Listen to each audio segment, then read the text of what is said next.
2022 में जब मैंने पहला अपना खतरों के खिलाड़ी का सीजन किया था, I had the same almost the same stunt dropping down from chopper. और इस बार जब मैंने वापस इस सीजन की शुरुआत हुई और मुझे सिमिलर काइंड ऑफ स्टंट में डाला गया, सबसे बड़ा एप्रीहेंशन मेरा ये था कि क्या मैं अपने जो मैंने पहली सीजन में पहला स्टंट किया था, will I be able to beat that same thing. And God has some other क्या बोलते हैं उसको, Plans. Story written for me, and I failed miserably. मुझे उस दिन पहले दिन ऑफ द स्टंट रियलाइज हुआ कि Rubina, you are not the same any more. जितना स्ट्रेंथ, जितना स्टेमिना और जितनी डर को झेलने और सहने की मुझ में क्षमता थी, दैट ऑल केम, मतलब एकदम वो कहते हैं ना, ceiling came shattering down and I realised कि may be I am not that great a fit.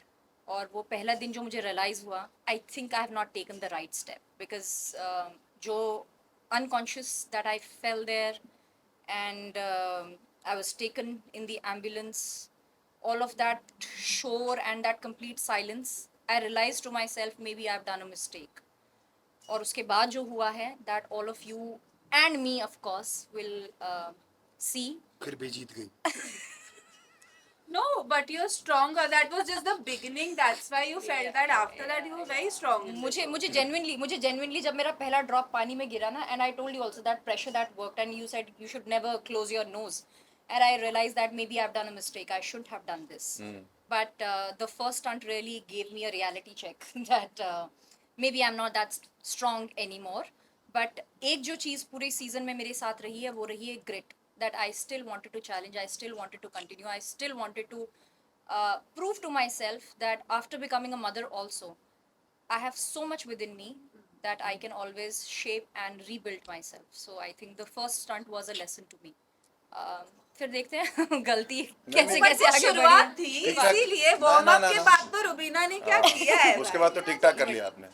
I mean, all the girls here, हम में ना कुछ अलग ही क्षमता है डर को झेलने की. That's why all of us, we are sitting right here and giving interviews, and we've come back in good हम इस states. सफरिंग, मतलब it's a challenging show, physically, mentally, emotionally, as Rubina said, it's not just like emotionally, mentally और physical, it tests you to every extent. उसके बाद भी हम touch wood, we are healthy, we are talking, we are laughing about it. इससे better experience कुछ नहीं हो सकता कि आप उस सफरिंग को इंजॉय कर रहे हैं, उससे कुछ सीख रहे हैं. Five of us, we were from the old Yeah. experience batch, right?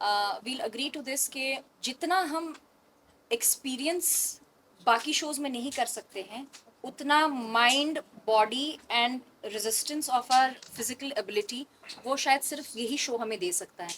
And that's the beauty of this show, that despite knowing कि कितना हमें कितना हमें challenging होगा, how much we'll go through our fears again, how much we'll revisit our fears again, I think still we would want to do it, because India में और कोई ऐसा शो नहीं है जो शो हमें हमारी मेमोरीज और एक्सपीरियंस को हमेशा एक टॉप नॉच एक्सपीरियंस बना सकता है.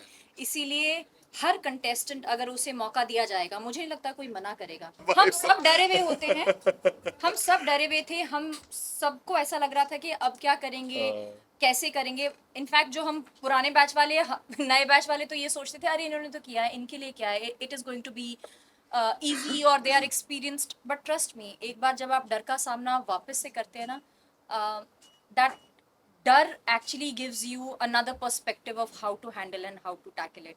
And all of us, I think we are adrenaline junkies. तो वो जो रश आता है ना, तब आप सब भूल जाते हैं. फिर क्या नया क्या पुराना, it's all about the experience.